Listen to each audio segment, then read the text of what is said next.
Commission ने जो तुगलकी फरमान दिया है और वो अपने मन से नहीं दिया है, वो आप भाजपा के रास्ते, केंद्र सरकार के रास्ते वो बिहार चुनाव को हाईजैक करने की कोशिश किया है। अब पिछड़ों का वोट काटने का जो साजिश रची जा रही है और नाम जोड़ने का काम किया जाता है, काटने का काम नहीं किया जाता है। हमारी लड़ाई है कि जनता के जब पूछेंगे और जनता कहेगी तो हम लोग चुनाव का भी बहिष्कार करेंगे। उनकी धमकी से न निर्वाचन आयोग डरने वाला है और न उनकी धमकी से न बिहार की सरकार डरने वाली है। क्या देश में, बिहार में भाजपा के शासन आने से क्या कोई दलित का बेटा वोट नहीं दे सकता है? बिहार की सरकार और निर्वाचन आयोग जो भी नियम है, कानून है, उसके हिसाब से काम कर रही है। इतना बड़ा फैसला लेने के मूड में कैसे आ गए आप लोग? अगर मतदाताओं का मताधिकार की रक्षा नहीं हो पाएगी तो हम लोग किस वोट से चुन करके आते हैं? उसी मतदाता के वोट से चुन करके आते हैं। उनका वोट डालने का अधिकार छीना जाएगा तो हम लोगों में से कोई सदन में आ पाएगा क्या? इसीलिए इलेक्शन कमीशन ने जो तुगलकी फरमान दिया है और वो अपने मन से नहीं दिया है, वो आप भाजपा के रास्ते, केंद्र सरकार के रास्ते वो बिहार चुनाव को हाईजैक करने की कोशिश किया है। अगर ये बात सही नहीं है तो हम आपसे पूछना चाहते हैं कि सुप्रीम कोर्ट में हम लोग गए, सुप्रीम कोर्ट की जिस बात का उसने हिदायत दिया कि आप इस 3 कागज़ को लीजिए, लेकिन उसके बाद बिहार के डिप्टी सीएम ने कहा कि हमारी जीत हो गई। अरे सुप्रीम कोर्ट, हम तो लड़ रहे हैं इलेक्शन कमीशन से, आप कह रहे हैं कि हम जीत गए। मतलब क्या है? वो खुद कह रहे हैं कि हम अपने पावर का इस्तेमाल करते हुए एक संवैधानिक संस्था को हाईजैक कर लिया है। और आपसे हम पूछना चाहते हैं, जिस 11 कागज़ की मांग कर रहा है, 11 कागज़ जो सड़क पर बसे हुए लोग हैं, जो बांध के किनारे बसे हुए लोग हैं, जो पोखर के किनारे बसे हुए लोग भूमिहीन हैं, उसके पास कौन सा कागज़ है? कोई कागज़ उसके पास नहीं है। तब तो नहीं वो बन पाएंगे। कुछ भी, कोई भी जनतंत्र की रक्षा के लिए हम लोग कोई भी कदम उठा सकते हैं, कोई भी बड़ा कदम उठा सकते हैं। कुछ भी हो सकता है, मैं कह रहा हूँ, उसमें हर चीज़ शामिल है। इलेक्शन को जब बिहार में जो डेमोक्रेटिक सिस्टम है, आज़ादी के बाद तो एक यही अधिकार मिला था कि इंसान कोई अपने इच्छा अनुसार सरकार चुन सके, और वो अधिकार भी छीनने की कोशिश हो रही है।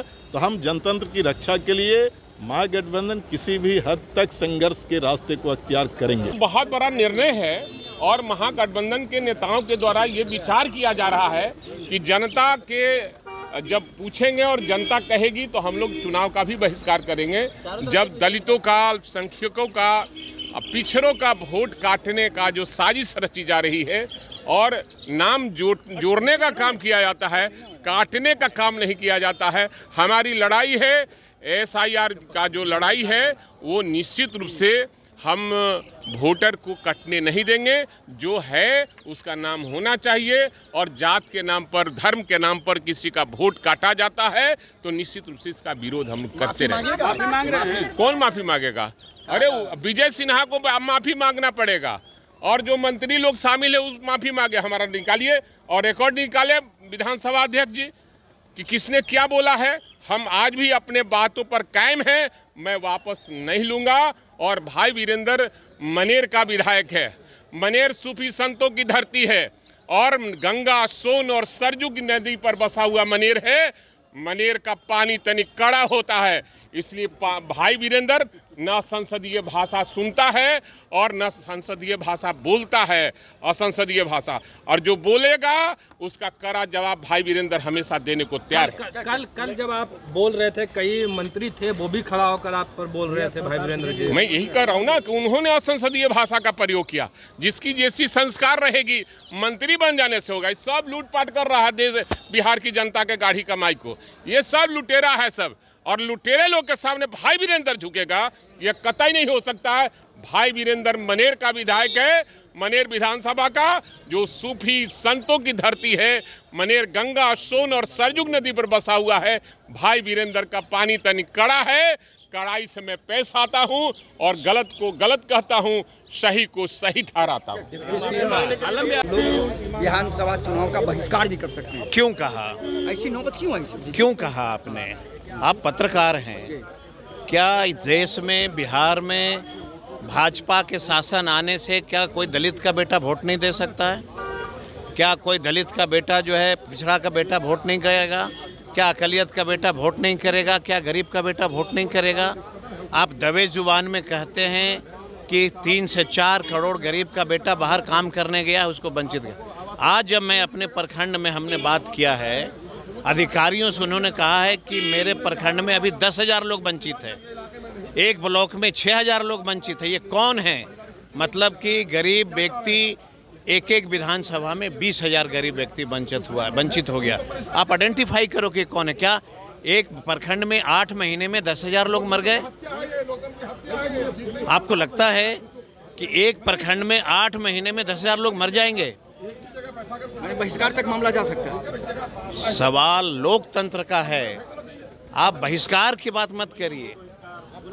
बाबा साहब ने हमें अधिकार दिया था वोटिंग का, और जिस दिन अमित शाह ने सदन में यह कह दिया था कि बाबा साहब करते हो, उसी दिन देश के गरीबों को, दलितों को यह समझ लेना चाहिए था कि दलितों और पिछड़ों पे कुछ न कुछ खतरा है। तभी अमित शाह ने सदन में बाबा साहब को अपमानित किया है। Thank you. सब लोग देख रहे हैं कि जिस तरीके से गरीब, शोषित, वंचित समाज के लोगों का वोट का अधिकार में कटौती किया जा रहा है, तो कहीं ना कहीं जो बीजेपी और एनडीए के लोग हैं वो डरे हुए हैं, सहमे हुए हैं। नीतीश कुमार जी का जो एंटी इनकम्बेंसी का जो सर्वे आया है उसके खिलाफ है पूरा बिहार, और नीतीश कुमार जी लाचार और बीमार हो चुके हैं।